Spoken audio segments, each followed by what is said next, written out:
मंच पर विराजमान हमारे राष्ट्रीय आचार्य आदरणीय इंजीनियर किशोर बौद्ध साहब, जो बालाघाट बौद्ध जी, जो उड़ीसा राज्य से हैं, और सम्मानित हमारा मंच जिस पर सभी हमारे राष्ट्रीय प्रदेशों से आए हुए राष्ट्रीय बौद्ध महासभा, सामाजिक न्याय परिषद और धम्म सेवक संघ के सभी सम्मानित साथियों को मेरा सादर जय भीम, नमो बुद्धाय।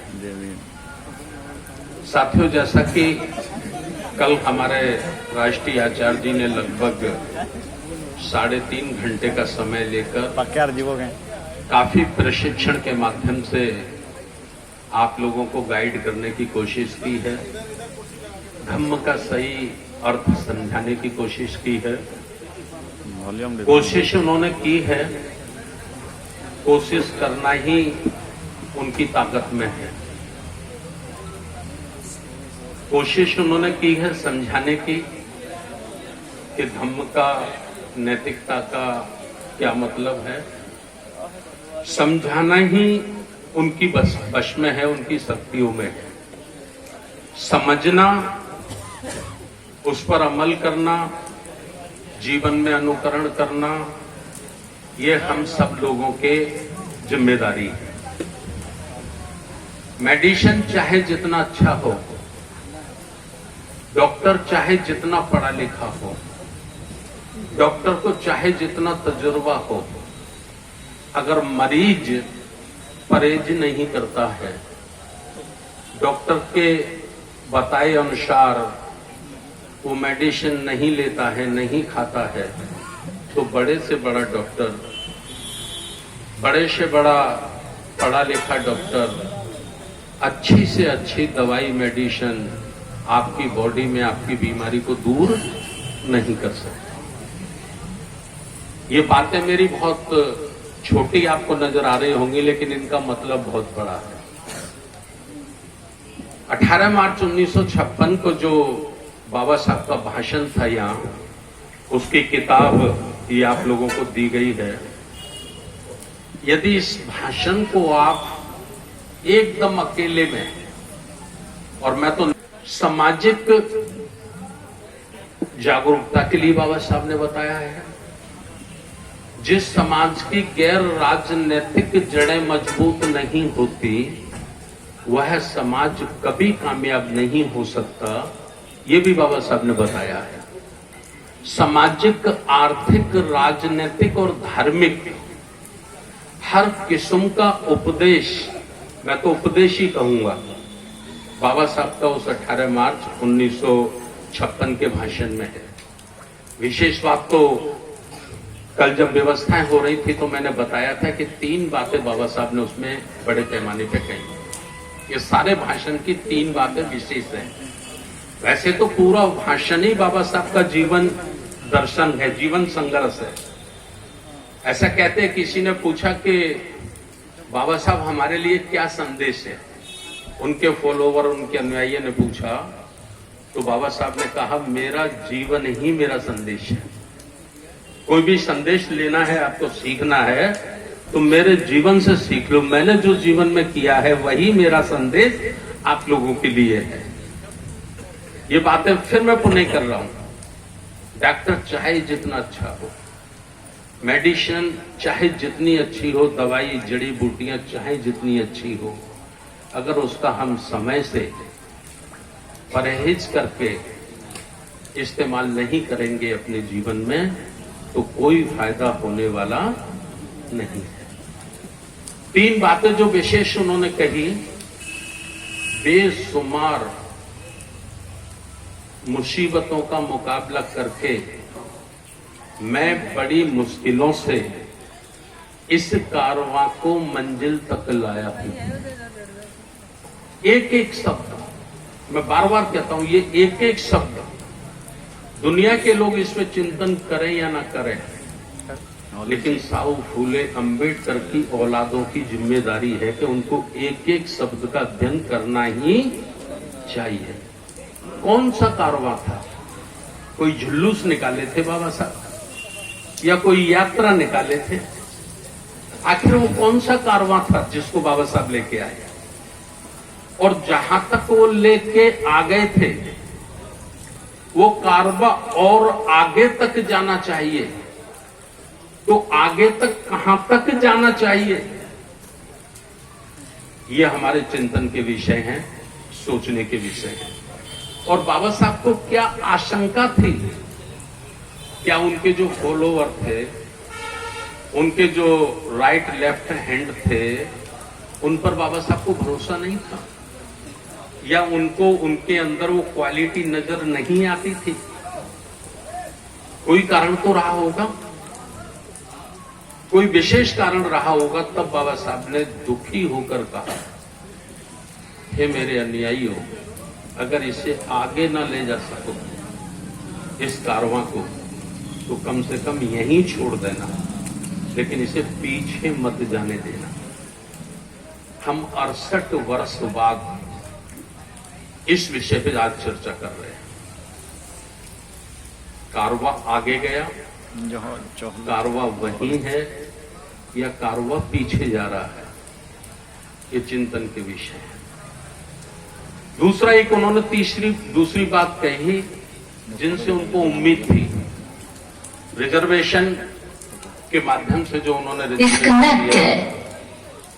रिजर्वेशन दिया शिक्षा में, नौकरियों में, जनप्रतिनिधित्व में, एमएलए एमपी में, उनको के रिजर्वेशन के माध्यम से मेरे लोग आगे बढ़ेंगे, उनको प्रगति करने का मौका मिलेगा।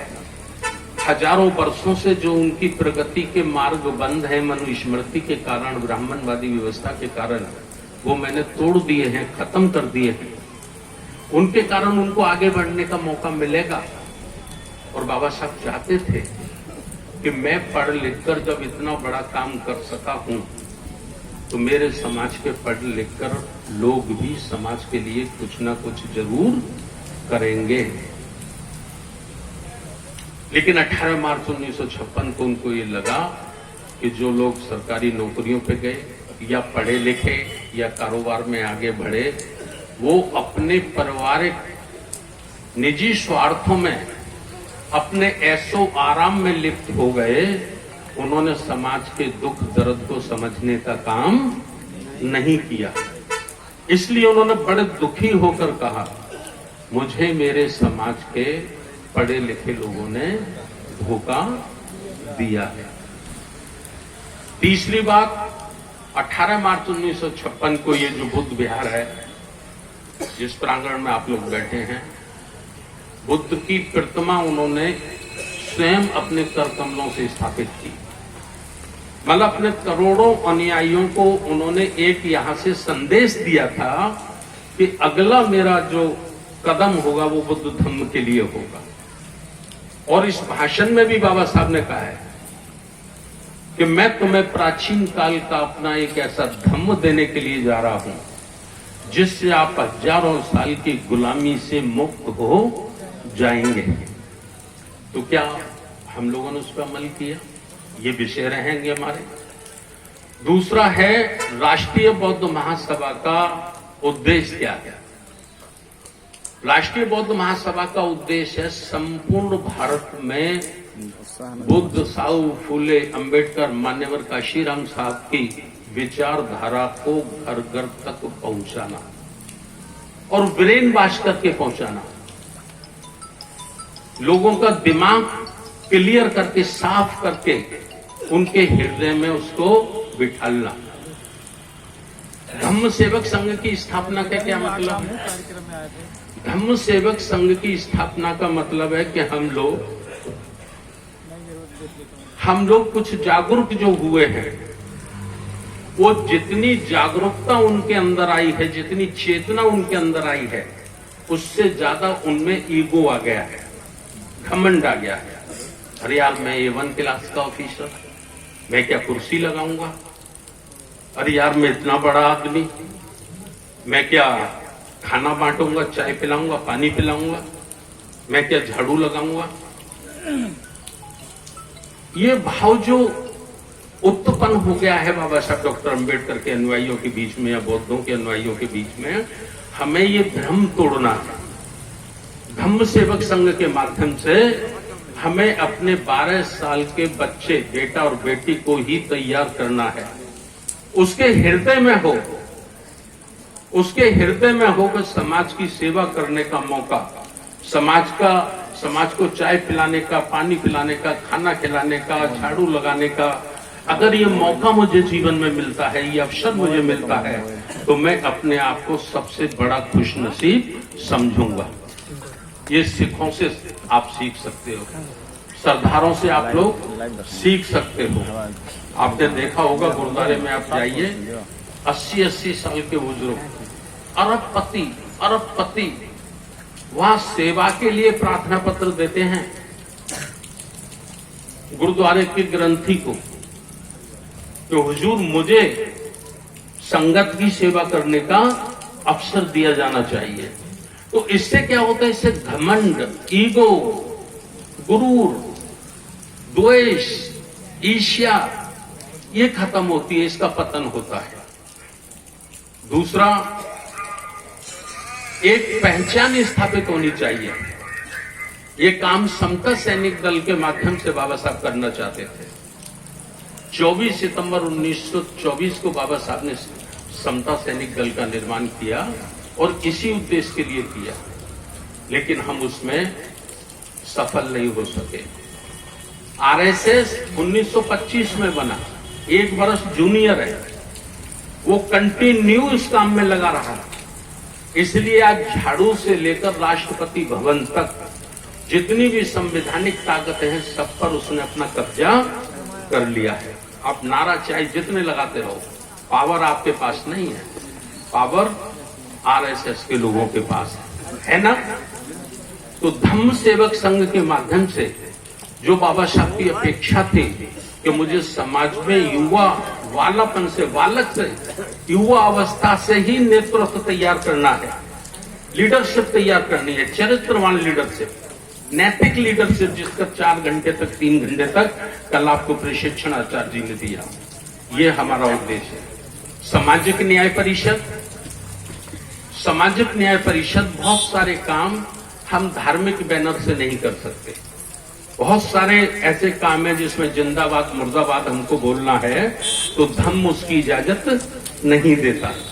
तो उसको करने के लिए हमारा सामाजिक न्याय परिषद, विशेष करके पिछड़ी जातियों को, ओबीसी को तैयार करने के लिए, और शेड्यूल कास्ट में भी जो जातियां आज तक बाबा साहब डॉक्टर अंबेडकर के आंदोलन से वंचित रह गई हैं या उसमें नहीं जुड़ पाई हैं, उसकी मुख्य धारा में नहीं जुड़ पाई हैं, तो उन समाज को भी तैयार करना, ये हम सामाजिक न्याय परिषद के माध्यम से।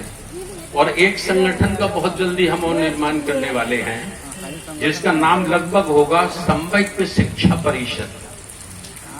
समवैक्य शिक्षा परिषद अर्थात जितने भी SC, ST, OBC के विद्यालय हैं, लगभग 8 लाख स्कूल पूरे देश में हैं। तो वो जो स्कूल हैं, उसके जो प्रबंधक हैं, वो शेड्यूल कास्ट के हैं, शेड्यूल ट्राइब के हैं और OBC के हैं। हम उनको संगठित करके, उनको जोड़ के प्राइमरी से ही, क्लास 1 से ही बच्चों को महापुरुषों की जीवनी पढ़ाना शुरू करना चाहते हैं, जिससे बचपन से जब तक वो अपनी अवस्था में आए, जब तक वो 18 वर्ष और 20 वर्ष का एक युवा बनकर तैयार हो, तो अपने महापुरुषों का सारा मूवमेंट, सारा आंदोलन उसके दिल और दिमाग के अंदर होना चाहिए, जिससे वो गुमराह ना हो, कंफ्यूज ना हो। तो ये सब बातें करने के लिए हम लोग आज चर्चा करेंगे। और पूरे भारत के 768 जिलों में राष्ट्रीय बौद्ध महासभा का, धम्म सेवक संघ का, सामाजिक न्याय परिषद का और जो भी संगठन बनेंगे उनका एक नेटवर्क तैयार करने के लिए मैं एक बात कह के अपनी प्रस्तावना को खत्म करता हूं। जिस आगरा में आप लोग बैठे हैं, इसकी आबादी 70 लाख है। कितनी आबादी है? 70 लाख आबादी है। 9 विधानसभाएं हैं, प्रत्येक विधानसभा में 4 लाख से ज्यादा मतदाता हैं। अब जोड़ लिए कितने हो गए? 36 लाख, 40 लाख वोटर हो गए। एक उदाहरण से मैं समझाता हूं। पुलिस कितनी है? 9 विधानसभा। पुलिस मात्र 4000 है।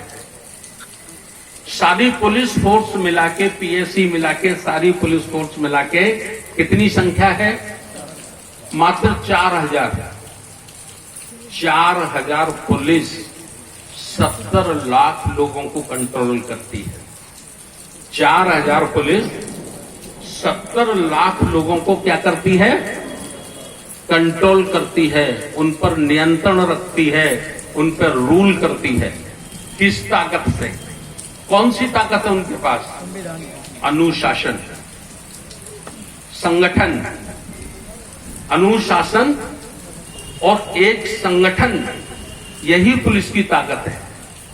ऐसा ही अनुशासन, ऐसे ही शक्ति, ऐसा ही संगठन हम लोग राष्ट्रीय बौद्ध महासभा के माध्यम से संपूर्ण भारत में निर्माण करना चाहते हैं, जिससे 140 करोड़ लोगों पर नियंत्रण किया जा सके। समझ रहे ना?